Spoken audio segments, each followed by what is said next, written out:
தமிழ் சினிமாவின் பின்னணி பாடகியான பாடகி சுவாகதா ஒரு பிரபல இசையமைப்பாளர் மேல சமீபத்தில் பாலியல் குற்றச்சாட்டு வச்சாங்க. இந்த விஷயம் தமிழ் சினிமாவில் ஒரு அதிர்வலையை கிரியேட் பண்ணியிருக்க இந்த சமயத்தில் பின்னணி பாடகி சுசித்ரா அந்த நபர் யாருன்னு வெளியிட்டு இருக்காங்க. ஆச்சி மசாலா எந்த சமையலும் ருசி தேடும் ரகசியம் 20 ரூபாய். பாடகி சுவாகதாவோட பாலியல் குற்றச்சாட்டு விஷயம் தொடர்பா பின்னணி பாடகி சுசித்ரா இப்போ இன்ஸ்டாகிராமில் ஒரு போஸ்ட் போட்டிருக்காங்க. ஆனால் இதில் யார் எதிர்பார்க்காத விஷயம் என்னென்னா, சுசித்ரா சுவாகதாக்கு எதிரான ஒரு விமர்சன போஸ்ட்டாக தான் இவங்க போஸ்ட் பண்ணியிருக்கிறாங்க.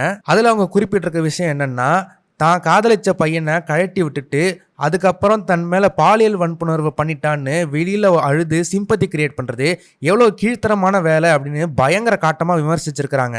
அதே போல் உங்களை நீங்களே பிரபல பின்னணி பாடகின்னு முதல்ல சொல்லிக்கக்கூடாது, நீங்கள் முதல்ல கொஞ்சமாச்சு ஹிட்டு சாங் கொடுத்துருக்கணும், அதே போல் நிறைய ஸ்டேஜஸில் பெர்ஃபார்ம் பண்ணியிருக்கணும், அப்போ தான் உங்களை நீங்களே பிரபல பின்னணி பாடகின்னு சொல்லிக்கணும் அப்படின்னு சுசித்ரா அவங்களோட சிங்கிங் கெரியரை கேலி பண்ணியிருக்கிறாங்க. இந்த போஸ்ட்டில் அவங்க முக்கியமாக குறிப்பிடுற விஷயம் என்னென்னா, சுவாகதாவும் பிரபல இசையமைப்பாளரான சாம் சிஎஸ் அவர்களும் ரிலேஷன்ஷிப்பில் இருந்ததை அவங்க சொல்கிறாங்க.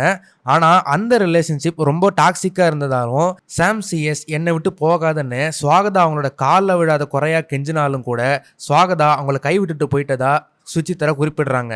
இதில் அவங்க முக்கியமாக குறிப்பிடுற இன்னொரு விஷயம் என்னென்னா, மாயா அவங்க இப்போ பண்ணுற மஞ்சுளா டீச்சர்ஸ் கிட்டனால கொஞ்சம் லைம் லைட்டில் இருக்கிறாங்க. சுவாகதா அவங்க கொஞ்சம் அவங்களோட ஷேடோவில் இருக்கிறதுனால அவங்க இன்ஃபீரியராக ஃபீல் பண்ணுறதுனால இப்போ சாம் சிஎஸ் மேலே குற்றச்சாட்டு வச்சு அவங்க லைம் லைட்டுக்கு வர ட்ரை பண்ணுறாங்க அப்படின்னு அவங்க சொல்லியிருக்கிறாங்க. கடைசியில் சாம் சிஎஸ் உண்மையிலே பாவம், இவங்களோட மப்புக்கு அவர் இந்த பீக் சம்மரில் ஊர்காயிட்டாரு அப்படின்னும், இந்த மாதிரி விஷயங்கள் நம்மள மாதிரி ஆட்களுக்கு நடக்க தான் செய்யும், ஆனால் இந்த விஷயத்த அப்படியே விட்டுறாம தகுந்த நடவடிக்கை எடுங்க அப்படின்னு சாம் சிஎஸ்க்கு சுசித்ரா அறிவுரை சொல்லியிருக்கிறாங்க.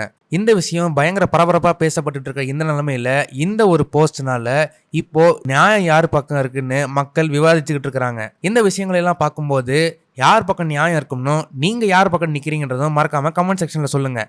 இந்த வீடியோ உங்களுக்கு பிடிச்சிருந்தா மறக்காமல் லைக் பண்ணுங்கள், ஷேர் பண்ணுங்கள். இதே மாதிரி தொடர்ந்து இன்ட்ரெஸ்டிங்கான வீடியோஸ் பார்க்க வீ டாக்கீஸ் சேனலை சப்ஸ்கிரைப் பண்ணுங்கள்.